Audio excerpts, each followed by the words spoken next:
Kabanata 181. Gusto lang naming masigurado kung silang apat ay kay Mr. Graham. I swear, yun lang ang W. Hindi na siya pinatapos ni Ethan. Malakas niyang tinapakan ang sugat ng lalaki, dahilan para mapangiwi ang bihag habang nangingilid ang mga luha sa kanyang pisngi. Sabihin mo sa sarili mo yan, bakla. Iyon lang ang gusto mo, tama ba? Saka bakit mo sila inagaw? Sumigaw si Benjamin, bahagyang nakakuyom ang kanyang mga daliri. May 4 na anak si Erisa. Akin ba sila? Hindi 3, kundi 5 sila. Pasensya na po. Ideya lang yan ni Dana. Siya ang nasa likod ng lahat ng ito. Gusto niyang patayin si Erisa. Gusto niya rin kayong patayin mga anak. Pinilit niya kaming gawin ang utos niya. Mangyaring maniwala sa amin, Mr. Graham. Sinabi namin sa iyo ang lahat ng aming nalalaman. Nagpupumiglas ang lalaki habang humihingi ng tawad. Bumaba na sana siya at magsusumamo kung hindi siya nakatali. Sumili ang bloodlust sa mga mata ni Benjamin. Baliin ang kanilang mga paa. Paumanhin. Nawala ng malay ang babae nang maputol sa kalahati ang mga paa ng asawa. Dahil lamang sa siya ay nag-blackout ay hindi nangangahulugan na siya ay naligtas. Sinigurado ng mga tauhan ni Benjamin na sapat na ang sakit na idinulot sa kanya para hindi siya magising. Mr. Graham, maawa ka sa amin. Nakikiusap ako sa iyo. Sa wakas ay nalaman niya na si Benjamin ay hindi isang taong dapat guluhin. Nais ni Benjamin na patayin sila. Bibigyan kita ng pagkakataong maglinis. If you dare to hide anything from us, Ethan flashed the woman a devilish smile that scared her out of their wits. Sinabi sa kanila ng babae ang sinabi niya kay Erisa. Nagdilim ang mukha ni Benjamin, na nagpapadala ng goosebumps sa lahat ng malapit sa kanya. Gustong himatayan ang babae. Mas mabuti siguro iyon kaysa salubungin ang kanyang tingin. Gayunpaman, hindi niya sinabi sa kanya kung bakit isang anak lamang ang kasama niya, sa halip na 2. Sa kaibuturan niya, kumbinsido siya na patay na ang isa pang bata, at tiyak na maghihiganti si Benjamin sa kanila kapag nalaman niya ito. Naduraj ang puso ni Benjamin nang malaman niya ang tungkol sa pagmamaltrato ni Erisa bago manganak, at kung paano siya iniwan sa kagubatan pagkatapos manganak. Siya ay nagsasabi ng totoo. Naalala niya kung gaano kalmado si Erisa nang magkwento ito. Lalong kumirat ang puso ni Benjamin. Siguradong marami itong kinuha sa kanya para pigilan ang kanyang galit. Hindi namin alam kung ano ang sumunod na nangyari. Pinatawag kami ni Miss Adams, o Dana, ilang araw na ang nakalipas at inutusan kaming kidnapin muli si Erisa. Hindi kami nagkaroon ng pagkakataon na gawin ito. Tapos, nalaman namin na buhay pa ang mga anak niya, kaya, patuloy ng babae, puno ng takot ang mga mata. Pinalibutan sila ng 12 bodyguard. Baka hindi na sila makalabas dito ng buhay. Dan, si Dana ay may anak ko. Pinagbabantaan niya kami na nasa linya ang buhay ng aming anak. Wala tayong choice kundi gawin ang sinabi niya. Hey, may pakialam ka sa anak mo, pero paano naman ang sa akin? Aminin mo, isa ka lang mabisyo na ipokrito. Hindi mo sila maaaring patayin 5 taon na ang nakalipas, at gusto mong gawin itong muli ngayon. Namumuo ang galit sa mga ugat ni Ethan. Sinipa niya ang mga ito ng malakas bilang paglabas ng galit. Ang lakas ng loob nilang ay patong ang kanilang mga kamay sa mga anak ni Mr. Graham. Hindi, si Dana ang pinakakasuklam-suklam na tao dito. Huwag husgahan ang isang libro sa pabalat nito. Hindi ko akalain na magiging ganito kabisyo siya kapag mukhang inosente siya. Mr. Graham, ano ang gagawin natin ngayon? Tinanong ni Ethan si Benjamin para sa karagdagang mga tagubilin. Mabagsik ang mukha ng huli. Dalhin mo sila sa pulis. Gusto ko silang buhayin. Malamig na wika ni Benjamin. Naiintindihan. Ikinaway ni Ethan ang kanyang mga kamay sa mga bodyguard. Sinenyasan silang ilabas ang mag-asawa. Ibigay mo lahat ng ebidensya. Gusto kong magdusa din ang babaeng iyon. Hindi binanggit ni Benjamin kung sino, pero masasabi ni Ethan na si Dana ang tinutukoy niya. Hindi nila inaasahan na makakatanggap sila ng ganoong breaking news noong araw na iyon dahil hindi pa nila iniimbestigahan ang insidente 5 taon na ang nakararaan. Kung hindi ginawa ng mag-asawa ang kanilang paraan para saktan ng mga anak ni Benjamin, baka hindi nila nalaman ang katotohanan ng ganoon kabilas. Kabanata 182. Kumusta sina Miss York at Gavin? Napatingin si Ethan kay Benjamin. Hindi pa nila natunton ang mga ito. Namilog ang mga mata ni Benjamin sa pagbanggit ng kanilang mga pangalan.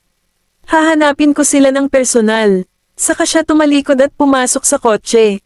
Itinalaga ni Ethan ang isang bodyguard bilang driver niya. Sinubukan ni Benjamin na hanapin si Gavin ngunit hindi ito nagtagumpay. Nagsalubong ang kilay niya sa frustration.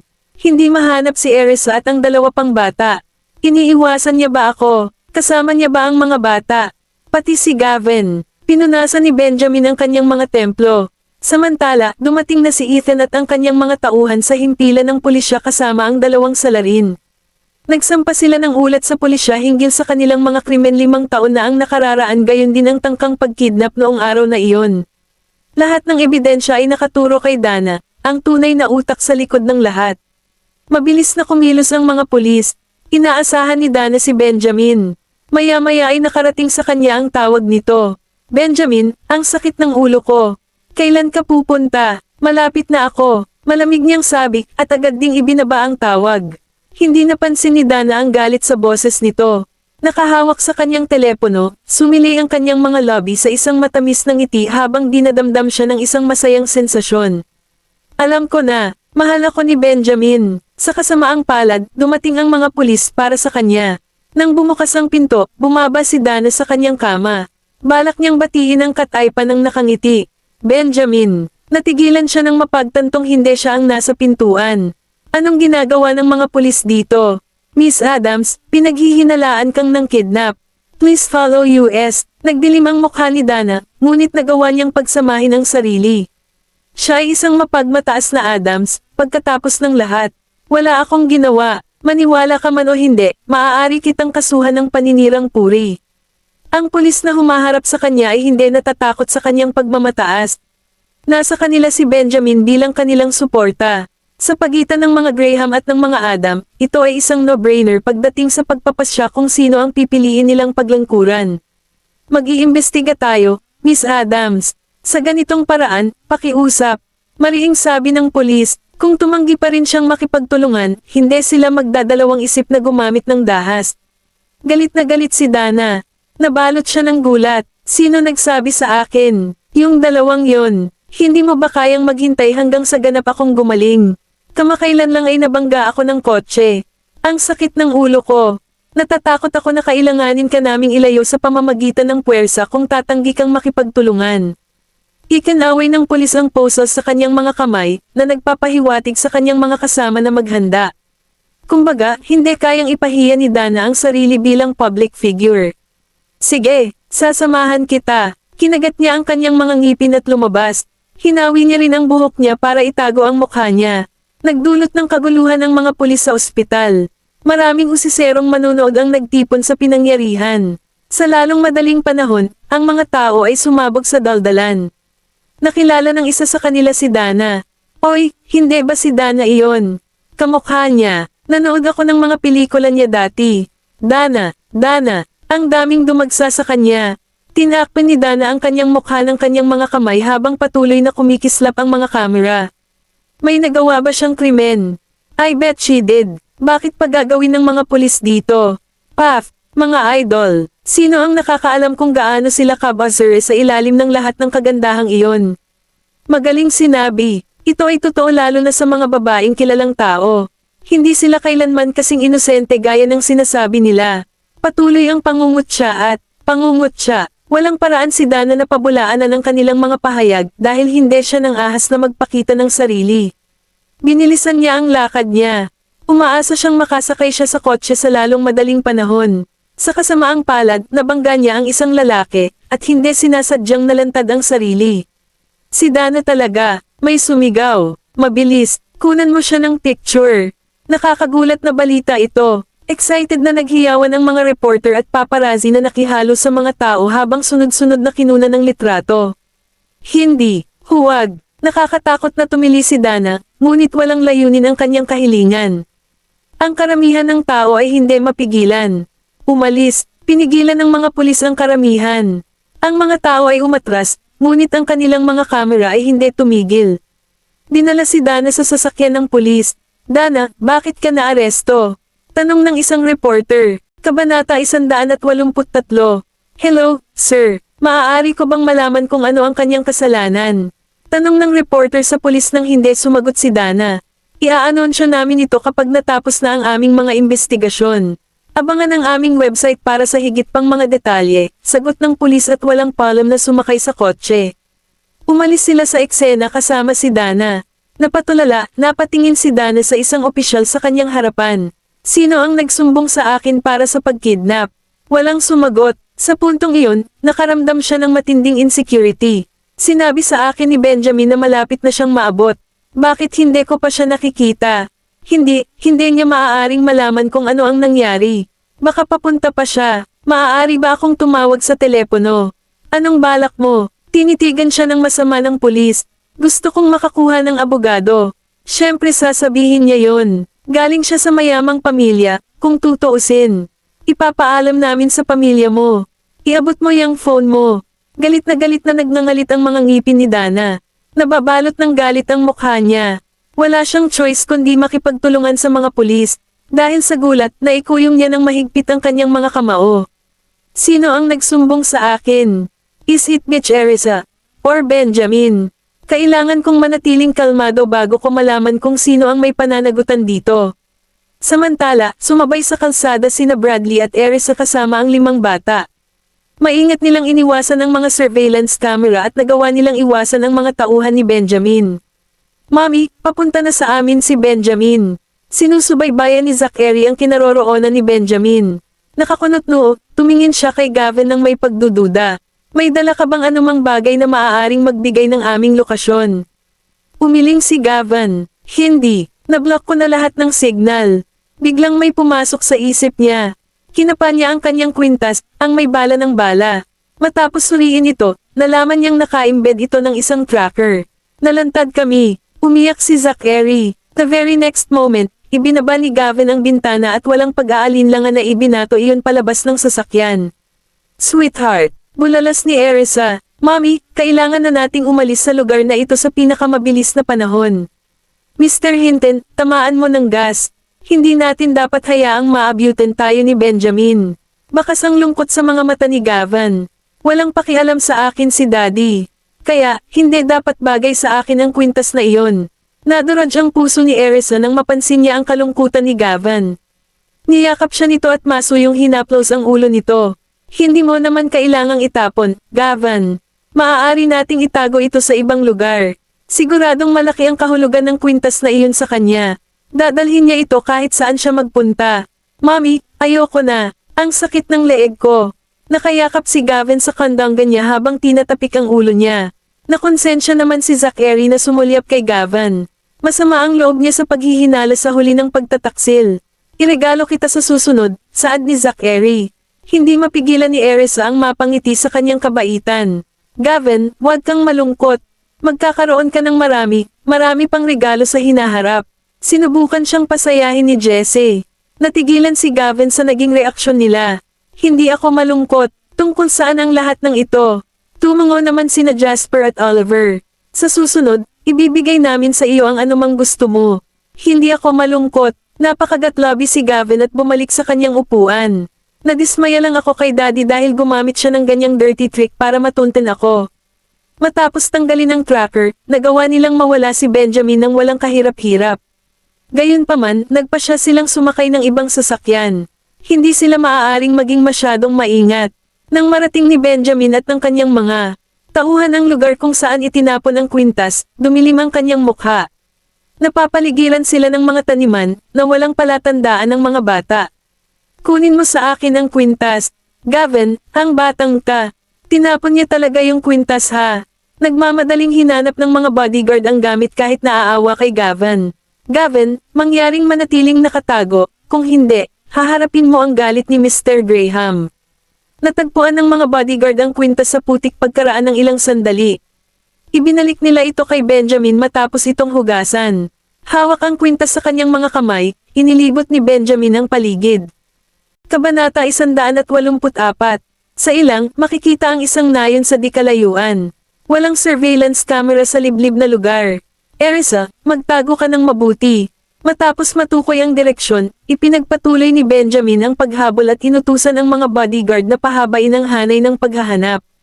Marami siyang paraan para mahanap si Erisa at ang mga bata hanggat hindi sila pumunta sa ibang bansa. Gayunpaman, mayroon pa ring mga paraan upang mahanap ang mga ito kahit na ginawa nila, ngunit ito ay magiging mas matagal. Sa kasalukuyan, nakahinga ng maluwag si Erisa, na 12-12 kilometro ang layo mula sa Benjamin. Gaano katagal bago tayo makarating sa Light Spring, Bradley? Tiningnan ni Bradley ang distansya at sumagot. Mga 1 oras, kung mabilis tayo. Tumango si Erisa at umiling, makakain tayo dyan. Pagkatapos nito, ipagpapatuloy natin ang ating paglalakbay. Kailangan nilang lumayo hanggat maaari. Kung hindi, madaling mahuli sila ni Benjamin. Pagkarating sa Light Spring, sinuri ni Erisa ang mga nakapaligid na bayan at kalaunan ay pumili ng kakaiba. Nilampasan nila ang mga nakasisilaw na tindahan at piniling kumain sa isang restaurant na mukhang payak. Mommy, ang masamang babae, si Dana, ay nahuli na. Tuwang-tuwang wika ni Jasper nang makita ang entertainment news sa restaurant. Si Erisa at ang mga bata ay napalingon sa telebisyon. Sa katunayan, ang reporter ng balita ay nagpahayag ng insidente. Napakunot ang noo ni Erisa nang may mga katanungan sa kanyang isipan. Nahuli na si Dana. Si Benjamin ba ang nasa likod nito? Ilang sandali lang ay natapos ang entertainment news, at may lumabas na broadcast sa screen. Mga minamahal na madla, mangyaring magkaroon ng kamalayan na ang anak ng CEO ng Graham Group ay dinukot. Kung mayroon kang anumang impormasyon o pahiwatig, makipag-ugnayan ka agad sa pulisya. 10 milyon ang igagawad kapag natagpuan ang bata. Pagkatapos, 2 portrait ang lumabas sa screen. Maliban kay Gavin, nakapost din ang litrato ni Erisa. Siya ay ganap na natulala. Ano ba naman? Nag-alok si Benjamin ng bounty para mahanap kami. Ngayon ako ay naging isang human trafficker. Kasalukuyan ba akong hinahanap ng pulis? Ang tusong tao. Ang mga bata ay nalilito noong una. Maya-maya, asar na sila. Paano tuso? Si Bradley naman, nabigla siya sa broadcast. Pagkatapos, napansin niyang ang mga tao sa restaurant ay nakikipag-usap tungkol sa sitwasyon. Mamulong siya kay Erisa, "Boss, bakit hindi tayo umalis ngayon?" Kung tutusin, masyadong eye-catching para sa kanila ang 5 anak. Pagpasok pa lang nila ay nagtitinginan na ang mga tao. Maya-maya lang ay lumapit sa kanila ang may-ari ng restaurant na si Nina Binder para kunin ang order nila. Ano ang gusto mong makuha ngayon? Natigilan siya nang makita ang 5 bata. Parang pamilyar ang mga mukha nila. Bigla niyang naalala ang broadcast. Sa susunod na segundo, nagningning ang mga mata niya. Bumilis ang tibok ng puso ni Erisa. Umorder muna ako ng 1 plato ng spaghetti. Kami pa rin ang nagdedesisyon sa iba. Sinilip siya ni Nina at tumango. Hindi siya naglakas loob na tanungin ang mga ito. Okay, mangyaring maghintay ng ilang sandali. Pagkaalis niya sa mesa, nakipag-ugnayan kaagad si Nina sa pulis. Nang mapagtonto iyon, nagpalitan ng tingin sina Erisa at Bradley. Sa isang kisap mata, tumayo sila at tumakas sa restaurant, kasama ang mga bata. Sigaw ni Nina, "Hoy! Tumigil ka, sila ang mga human trafficker." Ngayon lang lumabas sa balita ang isa sa mga bata. Agad namang tumayo ang mga customer sa kanilang mga upuan at hinabol sila. Nagmamadaling pinaandar ni Bradley ang makina ng sasakyan at pinaandar ito. Ipinagpatuloy niya ang pagtapak sa accelerator, sa pinakamabilis niyang makakaya. Anong nangyayari? May mga tao pa sa likod namin. Ang lahat ay persegido sa paghuli sa kanila. Kung tutusin, ang 10 milyon ay isang malaking halaga ng pera. Higit pa rito, lahat sila ay may kahulugan ng hustisya dahil sa kanilang pagkamuhi sa human trafficking. Natarante sina Erisa, Bradley, at ang mga bata matapos alisin ang mga taong nakasunod sa kanila. Makalipas ang 1 oras nang dumating ang mga pulis sa Light Spring, naiwan silang walang pagpipilian kundi magtungo sa ibang lungsod. Bradley, kailangan na nating umalis sa Light Spring. Kumuha ng shortcut, utos ni Erisa. Nakuha ko. Matapos matagumpay na makalabas sa Light Spring nang hindi natukoy, ang grupo ay pagod at gutom nang dumating sila sa isang bagong lugar. Si Bradley ay bumili ng pagkain, samantalang si Erisa ay nanatili sa mga bata, natatakot na baka may makakilala kay Gavin kung sila ay magsasama. "Nasaan tayo, Mommy?" Pagdating sa isang farmhouse, namangha si Gavin sa magandang tanawin ng mga bundok at ilog. "Ito ang aming tahanan." Naalala ni Jasper ang bahay mula sa larawan. Siya ang unang sumugod sa loob. Nagulat si Gavin. Tinapik ni Erisa ang kanyang ulo at sinabing, "We are home now." Pumasok na tayo. Wow! Sa wakas, sinundan ni Gavin ang mga nakababatang kapatid at tumakbo papasok. Ang mga bata ay tuwang-tuwa ngunit nalulula sa pag-usisa. Nagsimula silang tumakbo sa paligid upang tuklasin ang lugar. Kabanata 185. Sa pagtingin sa grupo ng mga excited na bata, natuwa si Erisa na dinala niya sila rito. Ang unang destinasyon ay isang lumang nayon. Gayunpaman, bigla niyang naalala na bumili siya ng farmhouse noon, kaya pumunta sila rito. Sa bagay, pamilyar siya sa lugar. Hanggat mayroon silang sapat na pagkain at tubig, ito ay magiging isang ligtas na lugar para sa kanilang pagtatago. Kailangan nating mag-imbak ng mga butil. Kung tungkol sa mga gulay, maaari tayong magtanim ng ating sarili. Sa palagay ko, maiiwasan natin si Benjamin ng ilang panahon kung tayo ay makasarili. Ang dating may-ari ng farmhouse ay ibinebenta ang ari-arian dahil balak nilang lumipat sa labas ng bansa. Nakita ni Erisa ang paunawa at nagpas siyang kunin ang pagkakataong bilhin ito. Ang farmhouse ay matatagpuan sa medyo malayong lugar, at bihira ang mga tagalabas. Kaya naman, hindi magiging madali para kay Benjamin na matunten sila. Hindi nagtagal, bumalik ang mga bata mula sa paglalakad sa paligid ng farmhouse. Hindi sila nasiyahan at hindi napigil ang purihin ito. Sabi ni Jasper, "Mommy, ang ganda-ganda dito. May malinaw na batis sa likod lang ng bahay." Tumango si Oliver, "Mommy, may nakita akong mga isda at hipon sa batis." Putol ni Jessie, "May mga kuhol din." "Mommy, napakasariwa ng hangin." Komento ni Zachary. Bulalas ni Gavin, "I love this place so much." "Dito ka ba lumaki, Mommy?" Nakahinga si Erisa na nasiyahan ang mga bata sa kanilang bagong lugar. "Hindi. Napadaan ako sa isa sa aking paglalakbay. Akala ko maganda kaya binili ko." Ilang oras na ang nakalipas mula nang bumili siya. 5 taon na ang nakalilipas, nagkaroon siya ng gulo pagkaalis niya sa lugar na ito. Kaya naman, hindi na siya bumalik pagkatapos mabili ang farmhouse. Gayunpaman, kapag siya ay nasa ibang bansa, madalas siyang kumukuha ng mga tao upang linisin ang lugar isang beses bawat ilang buwan. Iginiya ni Erisa ang mga bata papasok ng bahay. Medyo maayos pero maalikabok dahil matagal na itong bakante. Ang huling beses na nalinis ito ay ilang linggo na ang nakalipas. "Magpahinga na tayo mga bata." Malapit nang bumalik si Mr. Hinton na may dalang pagkain, at lilinisin natin ang lugar kapag nakakain na tayo. "Bakit hindi tayo maglinis ngayon, Mommy?" Mungkahi ni Zachary. Napangiti si Erisa, "Hindi ba kayo pagod lahat?" Umiling ang mga bata at sabay-sabay na sumagot, "Hindi." Lahat sila ay dumaing dahil sa gutom sa loob ng sasakyan. Ngayon, na-energize na sila. "Okay, maglinis tayo." Pagkatapos ay pinangunahan ni Erisa ang mga bata na maglinis ng bahay habang hinihintay ang pagbabalik ni Bradley. Makalipas ang 1 oras, umupo si Erisa at ang mga bata sa sahig sa loob ng malinis at maliwanag na bahay. Lahat sila ay pagod na pagod matapos bigyan ang bahay ng isang kailangang-kailangan na paglilinis. Nang matapos sila, madilim na ang langit. Hinimas-himas ni Jessie ang kanyang tummy at pagod na bamulong, "Mommy, bakit hindi pa bumabalik si Mr. Hinton?" Gutom na ako." Kanina pa niya inuulit ang parehong tanong. "Si Mr. Hinton siguro ang kukuha sa atin ng inihaw na manok. Mas matagal ang pagluluto, kaya pala siya late." Nagsimulang maglaway si Jasper sa pag-iisip ng masarap na inihaw na manok. Nang marinig iyon, naisip nila ang amoy ng inihaw na manok, at nagsimulang kumakulam ang kanilang mga tiyan, kasama na si Erisa. Kanina pa siya nakatitig sa gate. Bakit hindi pa bumabalik si Bradley? Nahuli ba siya ni Benjamin? Gayunpaman, wala siyang magawa kundi maghintay habang sinusuyo ang mga bata. Hindi siya nang ahas na makipag-ugnayan kay Bradley dahil maaaring matuklasan ni Benjamin ang kanilang lokasyon. Nanambalik ang kanyang enerhiya pagkatapos ng ilang pahinga. Pagkatapos noon, pumunta siya sa kusina para tingnan. Sa kasamaang palad, walang mahanap. "Ay, hindi. Wala talagang may luluto ako." Napabuntong hininga siya sa pagkabigo, "Ayos lang yan. Maaari pa akong magpakulo ng tubig." Pagkatapos magpakulo ng isang tekor ng tubig, binuhusan ni Erisa ang bawat bata ng isang basong tubig para inumin. Pagkatapos nun, umupo silang 6 sa sala, nagkatitigan. Pawisan at madumi ang mga bata matapos linisin ang buong bahay, at hindi maiwasang mapansin ni Erisa. Kaya naman, iminungkahi niya, "Bakit hindi tayo maligo?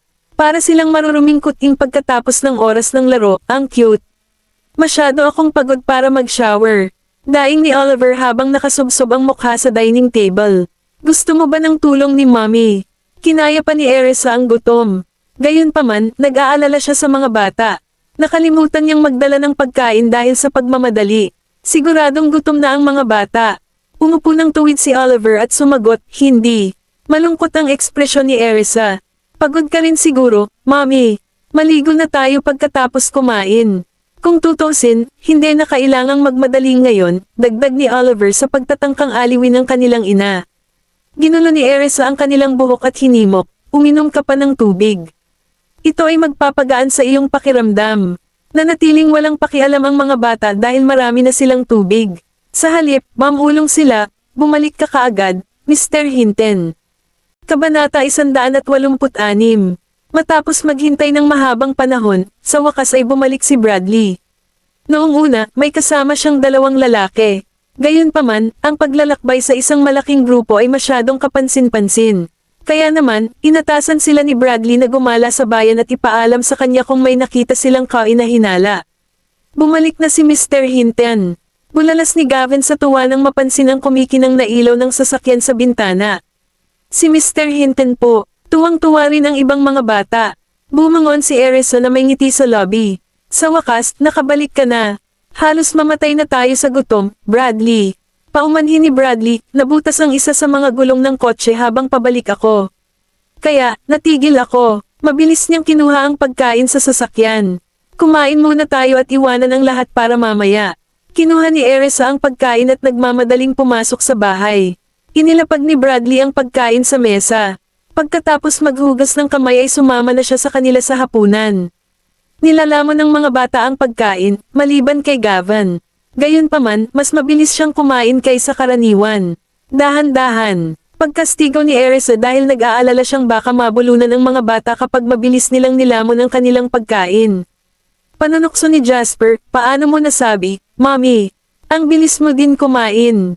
Sa wakas ay nakaramdam siya ng lakas pagkatapos kumain ng masaganang pagkain. Matanda na ako, samantalang kayong lahat ay mga bata. Iba na, tutol ni Erisa habang kinakagat muli ang kanyang pagkain. Ang sarap talaga nito. Bulalas ni Gavin sabay kuha ng isa pang slice ng pizza. Natuwa sa kanyang reaksyon, komento ni Zachary, oo naman. Pinakamasarap ang mga pizza. Pizza. Natarante siyang tinitigan ni Gavin. Tapos, nilinggan niya si Erisa. Lahat ba ng mga pizza na ito? Ngumisi si Erisa. Oo, ito ay mga pizza na may iba't ibang lasa. Bawat isa sa kanila ay masarap. Ito ang unang pagkakataon ni Gavin na kumain ng pizza. Natutuwa akong nagustuhan mo ito. Huwag kang mag-alala. Marami akong binili sa kanila, at kumuha din ako ng pasta. Tumayo si Bradley para ihain sa kanila ang pasta. Sa puntong iyon, nakaubos na siya ng ilang hiwa ng pizza dahil nagugutom na rin siya. Ang anumang bagay ay magiging napakasarap kapag ang isa ay nagugutom. Higit pa rito, mahirap para sa pizza at pasta na hindi masarap ang lasa. Kaya naman, hindi napigilan ni Erisa at ng mga bata na purihin ang pagkain habang kumakain sila. Makalipas ang kalahating oras, napuno ang grupo matapos ang kanilang masasarap na hapunan. Busog silang lahat at nag-aatubili na gumalaw. Kaya naman, lahat sila ay nanatili sa kani-kanilang mga upuan, iniwan ang mesa kung ano ito. Napatingin si Erisa kay Bradley at sa mga bata. Nakakagutom na araw, hindi ba? Bradley chimed in, walang duda. Buti na lang nakatakas kami. Kung hindi, magugutom tayo. Tinapik ni Jasper ang kanyang tiyan at masayang sinabi, ito na ang pinakagutom na araw sa buhay ko, Mommy. Amused, Erisa chuckled and turned to Gavin. Kamusta ka naman, Gavin? Tumango si Gavin. Sa katunayan, ito ang unang pagkakataon na makaranas siya ng ganoong gutom. Dati, madalas siyang iniiwan ni Dana ng walang pagkain, ngunit ang pinakamatagal niyang gutom ay kalahating araw. Kaya ko pa ang gutom. Umangat ang sulok ng bibig ni Zachary. Kung ganoon, bakit ngayon ka lang kumain ng marami? Gavin retorted, kumakain na kayo, kaya kumain na rin ako. Hindi ba't kakaiba kung nanood lang ako? Naaliw na pinanood ni Erisa ang dalawa na nagtatalo. Naging masigla na si Gavin ngayon. Mommy, gusto kong manood ng cartoons. Hinawakan ni Jessie ang kamay niya at tinitigan ang mga mata niya. Iminungkahi ni Bradley, aling cartoon ang gusto mong panoorin? Tutugtog ako para sa iyo. Bumangon siya at binuksan ang telebisyon, nagbabalak. Magpatugtog ng mga cartoon sa mga bata. Nagkataon, ang channel ng balita ay nag-pop up halos kaagad, at nag-uulat sila tungkol sa insidente ng kidnapping. Si Erisa at ang mga bata ay walang imet. Galit na sambit ni Zachary, mas mahihirapan tayong magtago ngayon. Salamat sa lahat kay Benjamin. Napakatuso niya. Kanina, tiningnan ni Gavin ang kinaroroonan ng farmhouse at napagtantong ito ay isang estratehikong tagwan. Tanging matatalas na mata lang ang makakapansin sa bahay. Hindi niya tayo mahahanap hanggat nananatili tayo sa loob ng bahay. Pang-aaliw niya, Kabanata 187. Nagpout si Oliver na hindi sumasang-ayon. Hindi tayo pwedeng manatili dito forever. Marami pang dapat gawin. Gusto kong kumita ng marami at maraming pera. Nagkomento si Jasper na may ngiti sa kanyang mukha, magtatago tayo ng ilang oras at lalabas kapag itinigil ni Benjamin ang paghahanap. Pinitik ni Oliver si Jasper sa noo at sumagot, baliw ka ba? Alam na ni Benjamin ang iyong pag-iral. Walang paraan na susuko siya ngayon. Naubusan ng salita si Jasper. Imbes na makipagtalo ay hinimas niya ang ulo at lumapit kay Erisa. Mommy, nakita mo ba yon? Sinaktan niya ako. Napangiti si Erisa. Dapat lumaban ka. Nang marinig iyon, napaatras si Jasper. Ngayong si Oliver na ang namamahala sa pananalapi, hindi magandang ideya iyon. Ano ang magagawa ko? Hahayaan ko na lang. Habang nakapout, dagdag pa ni Jessie, hindi ko na sana gustong buksan ang telebisyon. Anong party pooper? Natawa ang lahat sa reaksyon niya. Tumango si Gavin, talaga. Party pooper. Hindi niya inaasahan na gagawa ng ganoong hakbang si Benjamin. Anong masamang tao? Paano kaya niya? Kakasuhan si Mommy bilang human trafficker. Bradley quip, boss. Sa tingin mo ba bibigyan ako ni Benjamin ng 10 milyon kung ibibigay ko kayong lahat? Sa sandaling ang mga salita ay umalis sa kanyang mga lobby, ang mga bata ay pinandilatan siya ng mga dagger. Mr. Hinton, hindi iyon ang tamang gawin. Nahirapan kaming makatakas. Pinaikit ni Zachary ang kanyang mga mata at binigyan ng matalim na titig ang matanda. Payag ka bang ibenta kami sa halagang 10 milyon lang? Sa sandaling iyon, kamukha niya si Benjamin. Natuwa si Bradley. Nagbibiro ako. Nagkomento si Jasper, Mr. Hinton, sigurado akong hindi mo makukuha ang pera kung ibibigay mo kami. At saka, ma-blacklist ka ni Daddy. Inayos ni Oliver ang kanyang salamin at tumango. Tama na yan. Baka bugbugin ka pa niya. Nagulat si Bradley. Seryoso. Isang magiliw ng ngiti ang sumilay sa mukha ni Erisa habang pinagmamasdan ang paglalahad ng banter. She then added, hindi mo ba iniisip na ang pagbigay sa amin ng 10 milyon ay isang kawalan? Sa puntong ito, sigurado akong alam din ni Benjamin ang tungkol kay Oliver at Jessie. Walang paraan na ang 5 bata ay nagkakahalaga lamang ng 10 milyon. Agad na nagningning ang mga mata ni Bradley. Dapat hindi bababa sa 50 milyon. Lumawak ang ngisi ni Erisa habang sinabing, hindi. At least, 500 milyon. Kung nag-alok si Benjamin ng 500 milyon, maaari pa niyang isaalang-alang na ibigay mismo ang mga bata. Iginala ng mga bata ang kanilang mga mata. Kasalukuyang tinatalakay ba ng mga matatanda ang ating halaga? Si Oliver ang unang tumutol. Mommy, sa tingin mo 500 milyon lang ang halaga natin. Nakakadismaya. Tiyak nakikita tayo ng higit pa sa halagang iyon sa hinaharap. Tama, Mommy. Masyadong mababa ang expectation mo sa amin. Sa tingin mo ba ay malaking pera ang 500 milyon? Naging nagtatampo ang ekspresyon ni Zachary. Kung tutusin, mas marami kaming naipon na pera, pero hindi alam ni Mommy ang tungkol doon. Siguro kaya inakala niyang malaking halaga ang 500 milyon. Mommy, may 500 milyon ako sa bank account ko. Dapat kang humiling ng 10 bilyon sa halip. Nagulat ang lahat sa sinabi ni Gavin, at ang iba ay napalingon sa kanya na nagtataka. Napatulala si Bradley, sinabi mo bang mayroon kang 5 milyon? Walang pakialam na tumungo si Gavin. Nang mapansin ang gulat na ekspresyon ni Erisa, ipinaliwanag niya, iyan ang pera na naipon ko hanggang ngayon. Gustuhin man ni Daddy, wala siyang magagawa sa pera. Namangha si Erisa, sweetheart, mukhang mula ngayon ay aasa na ako sa iyo. Kahanga-hanga ka, sa dami ng pera, hindi ko na kailangang mag-alala tungkol sa isang araw ng aking buhay pagkatapos mag-higanti. Tumango si Gavin at tumango. Oo naman, maasahan mo ako, Mommy. Sagot niya sa seryosong tono. Para sa 4 na iba pang bata, sila ay nalulula na nakatingin sa isa't isa. Tila, natigilan sila sa balita. Bagaman maaaring hindi alam ni Jessie kung gaano kalaki ang kabuuan, naunawaan ni na Zachary, Oliver, at Jasper ang halaga nito. Alam na alam nila na kailangan nilang magsumikap ng matagal at mahabang panahon para magkaroon ng ganoong kalaking pera. Kabanata 188. Sa tingin mo ba ay mag-aalok si Benjamin ng bounty na 10 bilyon? Napatingin si Zachary kay Gavin. Hindi ko alam. Sagot ni Gavin ng totoo. Walang imak ang 4 na bata. Napangiti si Erisa. Sige, huwag na nating pag-usapan ito. Maligo ka na at matulog ka na. Dito sana sila mananatili. Kung babalik man sila o hindi ay depende sa gagawin ni Benjamin. Kung gusto niyang ilayo ang mga bata kay Erisa, mas gusto niyang palakihin silang mag-isa. Ang lahat ng bagay sa kanya ng mga bata. Walang halaga ng pera ang magpapasuko sa kanila. Tumayo si Bradley para linisin ang mesa. Sumama ang mga bata. Walang balak si Erisa na pigilan sila. Nang matapos sila, sinabi niya kay Bradley, nagsumikap ka ngayon. Maligo ka na at magpahinga ka na. Ikaw din, boss, binigyan ko na ng assignment ang mga tauhan ko. Hindi na tayo matunta ni Benjamin sa lalong madaling panahon. Pagdating niya rito, sabay-sabay kaming ipaalam ng mga tauhan ko, sabi ni Bradley kay Erisa. Tumango si Erisa. Pagkatapos, kinuha niya ang mga bata para sa kanilang shower. Naligo si Jessie sa kanyang kwarto. Pagkatapos nito, sumama sa kanya ang 4 sa kanyang silid. Mami, pwede ba kaming matulog sa iyo ngayong gabi? Tanong ni Gavin. Oo naman. Maliligaw muna ako. Niyakap at hinalikan ni Erisa ang mga bata bago tumungo sa banyo. Pinagmasdan niya ang 5 bata na nagsasaya sa kama bago isara ang pinto ng banyo. Nasa light spring ngayon si Benjamin.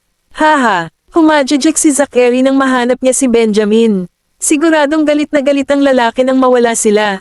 Hindi natin siya hahayaang hanapin tayo dahil kasabwat niya si Dana.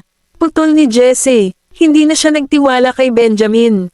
Tinapik ni Jasper ang ulo ng kapatid. Si Benjamin ba ang nasa likod ng pag-aresto kay Dana? Posible yan. Tumango si Oliver bilang pagsang-ayon. Kung tutusin, wala pang ginagawa si Mommy. Higit pa rito, mahirap paniwalaan na ang lalaki at ang babae ay susuko. Ibinaling ni Zachary ang atensyon kay Gavin na malalim ang iniisip. Pagkatapos ay binigyan ni Zachary ang bata ng isang siko. Ang tahimik mo talaga. Napatingin si Gavin kay Zachary. Mukha siyang problemado. Sobrang pakialam ni Daddy kay Dana, kaya bakit niya hahayaang arestuhin siya ng mga pulis? Bakit ang laki ng pinagbago niya sa maikling panahon? Posible bang hindi siya ang nasa likod nito? Ipinahayag niya ang kanyang mga pag-aalala. Posible yan. Napatingin sa kanya ang 4 na bata. Lumapit si Jessie at umupo sa tabi niya at niyakap siya. Cheer up, Gavin. Mayroon ka sa amin, at mayroon ka ring Mommy. Wala tayong pupuntahan. Ang matamis at malambing na boses ni Jessie ay nakapapawi ng loob na nagpakalma kay Gavin. Okay, agad na nawala ang pagdududa ni Gavin. Tama siya, mananatili kami sa iyo magpakailanman. Tinapik ni Jasper ang ulo niya. Hindi iyon nagustuhan ni Gavin. Kumunat ang noo niya, naglabas ng mabangis na aura. Agad binawi ni Jasper ang kamay niya at ngumiti ng nakakaloko.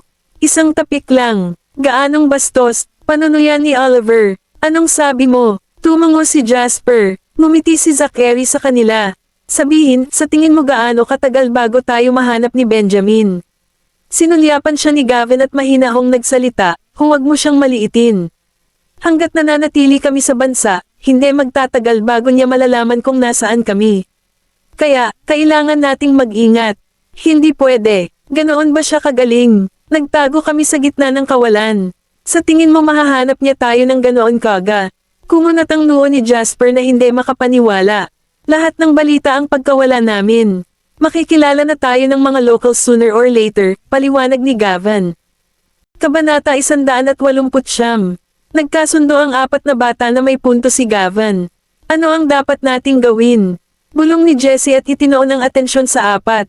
Matagal bago sila nakatakas sa pagkakahawak ni Benjamin.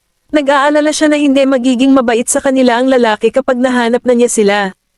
Huwag kang mag-alala, at least hindi na niya tayo mahahanap kahit saglit lang. Nakangiti ang mga lobby ni Gavin. Alam na namin iyon. Sinichit siya ni Zachary. Lumabas si Erisa sa kanyang shower at nakitang gising na gising pa rin ang 5 anak. Bakit hindi ka patulog? Hindi ka ba inaantok? Nang marinig nila ang kanilang ina, lumingon ang mga bata sa kanya at ngumisi. Hinihintay ka namin. Napangiti si Erisa sa mga quintuplet. Bigyan mo ako ng 1 minuto. Ilang oras siyang naglinis ng lugar, at natulog kaagad pagkatapos noon. Ang iba ay maaaring maghintay. Magandang gabi, sa lahat. Niyakap niya ang kanyang mga anak at hinalikan sa pisngi. Magandang gabi, Mommy. Binalikan ng mga bata ang mga halik ni Erisa, at humiga na rin. Hindi nagtagal ay nakatulog na sila. Pagkatapos ng lahat, ito ay isang mahaba at nakakapagod na araw. Samantala, sa Light Spring, isang lalaki ang nakatayo sa harap ng bintana habang nakatitig sa kalangitan ng gabi sa malayo. Madilim ang kanyang mga mata, at naglabas siya ng malamig na aura mula ulo hanggang paa. Lumapit sa kanya si Ethan mula sa likuran at nagulat, nawalan kami ng komunikasyon kay Miss York at sa mga bata pagkatapos nilang mawala sa Light Spring. Inayos ko na ang aking mga tauhan ay subaybayan sila sa lahat ng 4 na direksyon. Napalunok siya habang pinagmamasdan ng matayog na figure. Hindi siya naglakas loob na magsalita nang wala sa linya. Excited na siya nang malaman niyang nagkaroon na talaga siya ng 5 anak pero biglang tumakbo si Erisa kasama si Gavin. Binasag ni Benjamin ang katahimikan gamit ang malamig niyang boses. Any news from police? Natigilan si Ethan. Instinctively, itinuwid niya ang kanyang likod at sumagot, hindi. Hindi pa. Sinulyapan ni Ethan si Benjamin, na halos kulay ube sa galit, at sinabi, kanina lang nasa balita ang pagkawala nila. Kapag nagpakita na sila sa publiko, sigurado akong makakatanggap tayo ng mga update mula sa ating mga impormante.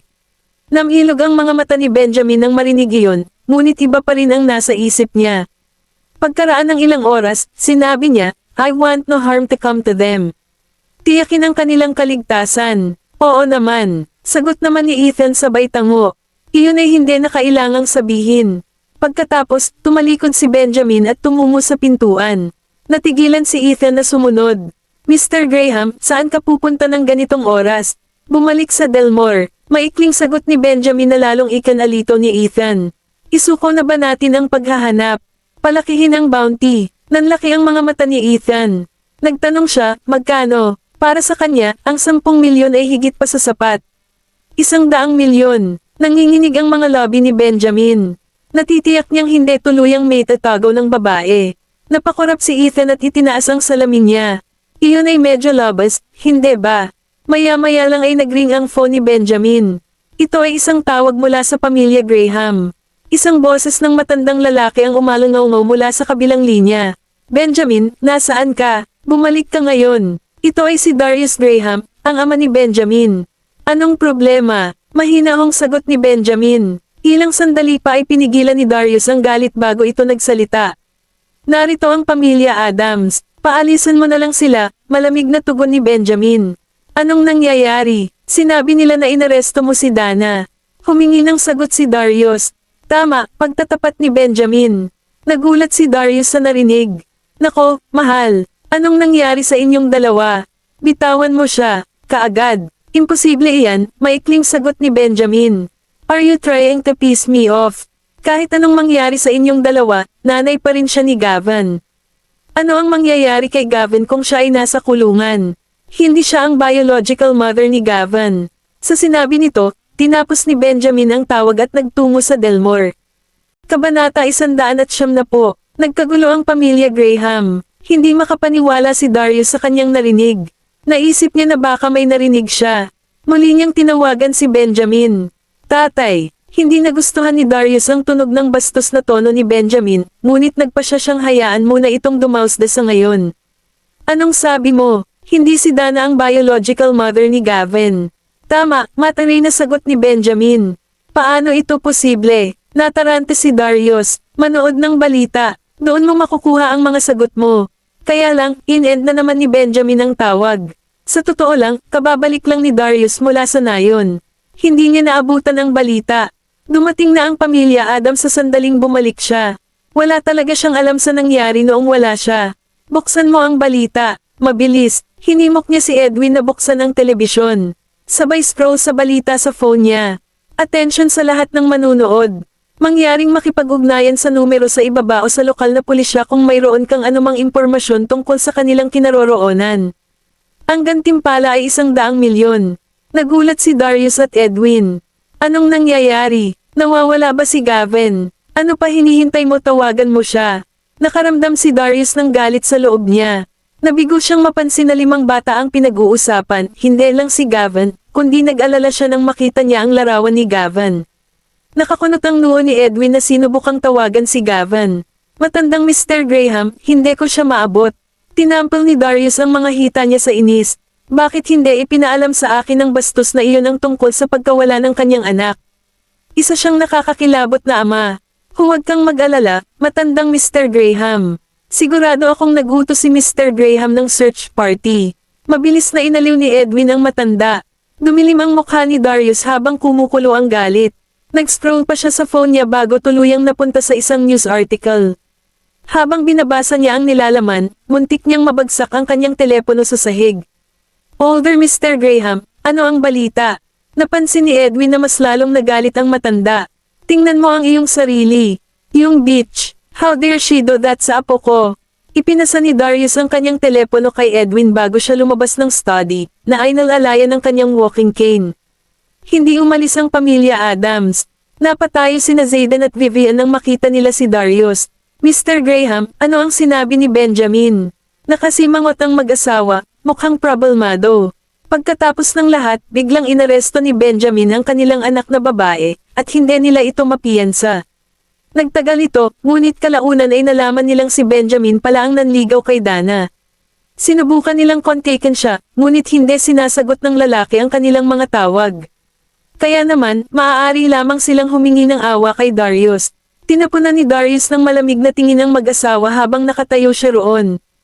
Ang kanyang tungkod sa paglalakad ay nakasuporta sa kanyang bigat. Pakiusap umalis ka na, at huwag ka nang bumalik. Nagpalitan ng tingin ang mga Adam bago nagsalita si Vivian, na puno ng pag-aalala. Mr. Graham, wala na tayong mga pagpipilian. Hindi namin makontak si Benjamin. Napakasama ng mga kabataan ngayon. Hindi sila dapat gumawa ng ganoong kaguluhan. Masama kung malalaman ng publiko ang pagkakakulong ni Dana. Humalaklak si Darius, maaaring masungit si Benjamin, ngunit wala siyang halaga kumpara sa iyong anak. Bumagsak ang mukha ng mag-asawa. Nag-aalala sila na baka nakuha ni Darius ang katotohanan. Binigyan ni Darius ang dalawa ng nakamamatay na titig habang naglalabas siya ng nakakatakot na aura. Alam niya ang iniisip ng mga ito. Dumating ang dalawa na nagmamakaawa, sinasamantala ang posibilidad na wala siyang alam tungkol sa kaso. Maawa na sana si Darius kay Dana, pero lumipas na ang oras na iyon. Minamaltrato ng anak mo ang apo ko. How dare she? Sa palagay ko ay wala siya kung ano ang kinakailangan upang mahalin siya dahil hindi siya ang kanyang biological na ina. Para saan ba kami dinadala mo? Namutla agad ang mukha ni Zayden. Alam ba niya? Ano ang sinasabi mo, Mr. Graham? Hindi ganoong klaseng tao si Dana. Siyempre siya ang biological mother ni Gavin. Nagpatuloy si Vivian sa paglalaro ng inosente, iginiit na walang ginawang mali ang kanilang anak. Mukha ba akong tanga sayo? Itinuturing mo ba akong matanda? Ganti ni Darius,